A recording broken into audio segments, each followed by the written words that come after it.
Bonjour à tous, bienvenue sur la chaîne du Barbu Celte. Aujourd'hui, une petite vidéo sur deux modèles que j'ai obtenus il y a quelques semaines et un petit comparatif avec son homologue de chacun d'eux en version Victorinox classique. Ceci, c'est des Victorinox de Lémon, le Ranger 79, le Ranger 52, le Forester bimatière. Pourquoi j'ai pris celui-ci alors que j'en possède en code classique? C'est parce qu'on a une texture ici soft touch, Evo Grip, comme ils appellent ça. Le modèle Ranger 52 face au Sentinel Plus, et je crois que sans l'ouverture d'une lame et la lame serration qu'on a là, c'est le Alpiner. Moi je l'appelle le Sentinel Plus.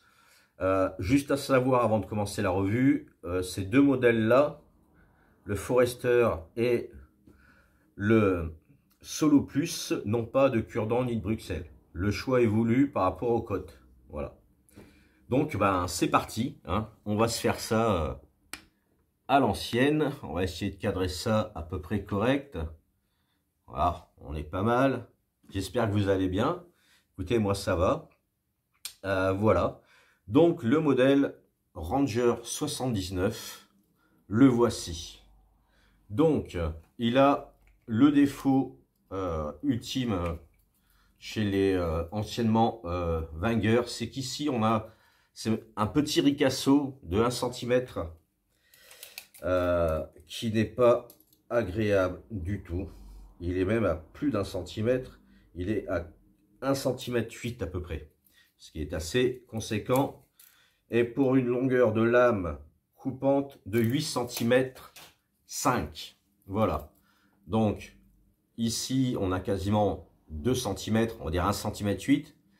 Et donc ici on a 8 cm 5 avec une ouverture d'une main qui est beaucoup plus agréable. Je vais vous le montrer après, que son homologue, le Forester. Après, la lame diverge énormément. Donc il est composé d'une grande lame avec une ouverture d'une main.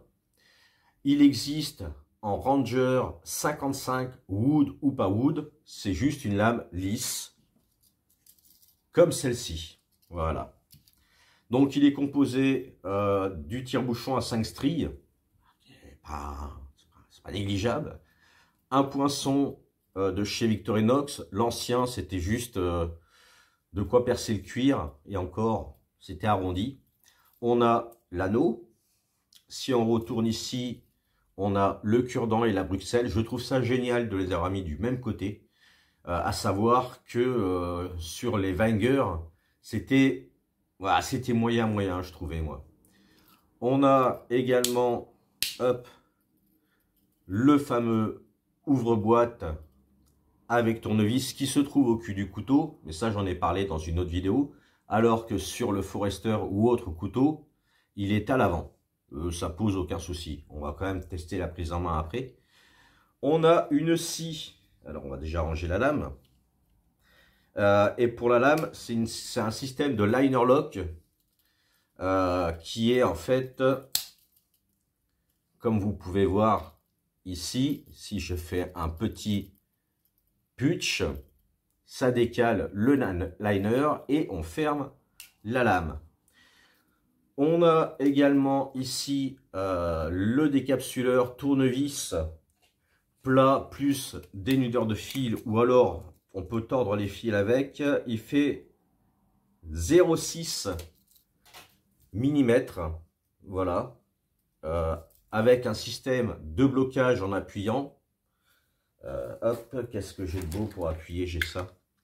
En plus, je le cherchais. Donc la lame ne se referme pas sur les... Enfin, la lame. L'outil ne se referme pas sur les doigts, mais c'est... même si ça pouvait se refermer, ça vous ferait pas grand mal. Et on va attaquer quand même le sujet entre le Forester et le Ranger 55-79. On a une taille de scie de 10 cm. Alors, vous ne verrez pas, mais on a 10 cm de scie contre, hop là, le Forester qui lui a une scie de 8 cm 4. C'est précis. Donc voilà. Donc celui-ci à la lame lisse. J'ai eu de la chance de pouvoir l'avoir en bimatière lame lisse parce qu'avant il était en lame serration. Donc on est sur le même système, sauf qu'ici on n'a pas de quoi mettre le doigt avec, enfin c'est pas, il n'y a pas de grippe. On a un tire-bouchon 4 stries, le poinçon qui ne comporte plus de chat, alors que sur, hop, on va fermer tout ça. Alors que sur le Ranger, ils ont continué à mettre le chat dessus pour pouvoir coudre de la toile de jute ou des couvertures en laine ou autre chose, tout ce qui permet d'être cousu à l'ancienne.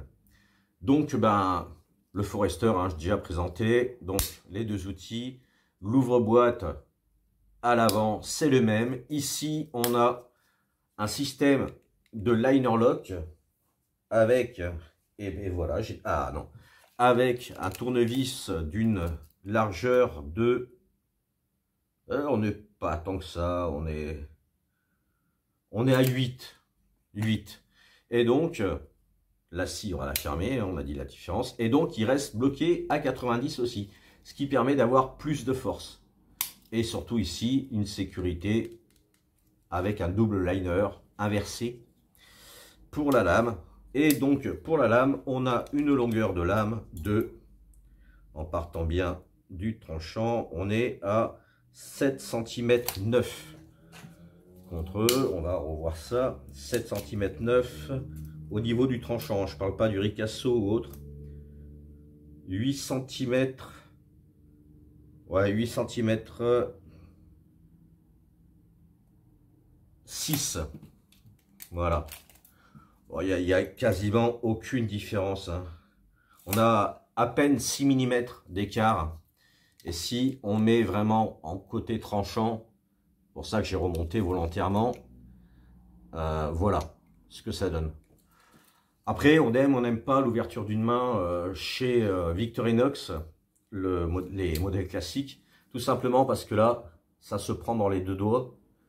Mais si on doit scier quelque chose, j'aurais plus tendance à mettre mes doigts comme ça. Voilà. Et celui-ci possède de quoi mettre son pouce en grippe. Mais par contre, on ne peut pas faire de coupe, comme ça a déjà été dit, en bord de lame. On est obligé de poser le doigt comme ça. Voilà. Donc le Ranger 79, il fait une largeur de 2 cm. Le Forester fait lui 1 cm 6. Voilà. On a quand même 4 mm d'écart. En poche, il est beaucoup plus long, beaucoup plus lourd, bien sûr. Moi, je les porte en étui. Je vous ai montré dans une de mes vidéos les étuis qui vont avec ce genre de modèle. C'était la vidéo pour Alain, pour faire sa petite promotion de sa vidéo sur les scies. Donc voilà, après niveau design, on aime, on n'aime pas. Voilà, niveau de la prise en main, le soft touch, enfin le bimatière pardon, de Victorinox est très très bon. Bon, on n'a pas de cure-dent, pas de Bruxelles, je pense qu'ils auraient pu faire. Mais c'est très bon. Et celui-ci, c'est encore mieux. Voilà, c'est bizarre que je dise ça, mais voilà, j'ai offert le mien à notre ami Léo Greenspieler. Et comme il me connaît, je n'ai pas pu m'empêcher de le reprendre, tout simplement pour la collection. Et en plus de ça, il me fait encore plus plaisir de le posséder. Parce que je l'ai vraiment acheté pour me faire plaisir et non pas avant pour la collection. Voilà. Là, il y a du plaisir aussi. Comme vous pouvez voir, l'emblème, c'est le bouton poussoir. On va essayer de faire ça bien, vous voyez. Là, on voit le liner bouger. Voilà, ça pousse le liner lock en fait. Donc voilà pour ces deux petits chenapans. Ah, 130 et 111 en longueur. Ensuite, nous avons le Ranger 52. Je suis content parce que j'ai le deux styles de lame, ouverture d'une main et lisse. Je n'ai pas de lame serration. Bah, celui-ci, il a le cure-dent, la Bruxelles, le tire-bouchon à 5 stries. Il a donc la lame avec de quoi poser le doigt. Toujours le même problème ici. Donc on doit pouvoir le prendre comme ça, mais il faut faire gaffe. Voilà, pour tailler au plus proche. C'est un modèle que j'apprécie beaucoup pour faire un bon barbecue avec les potes, un bon pique-nique. Voilà, c'est très agréable. La lame est moins agressive, je trouve, qu'avec l'ouverture d'une main. Alors, je n'ai pas de Sentinelle plus ou de... Voilà. Et donc, tire-bouchon à 4 stries. Toujours le côté agréable du bimatière. On sent beaucoup moins le système de fermeture qui est là. Alors que celui-là, niveau confort, comme vous pouvez voir, on peut mettre le doigt ici, le manche. Voilà. Et j'allais oublier, en autre outil, on a l'anneau sur les deux. Donc voilà, on va pas revenir sur la taille des lames. Je n'ai pas de Sentinelle lame lisse et pas de Sentinelle lame lisse à tire-bouchon parce qu'avec le tire-bouchon, pour l'instant, me semble-t-il, ils ont fait que celui-là, un Solo Plus. Voilà. Et donc, on a une largeur de 1,5 cm pour celui-là.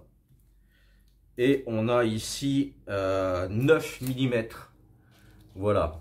Je n'ai pas le poids de ces couteaux, mais de toute façon, c'est le genre de couteau à porter en étui.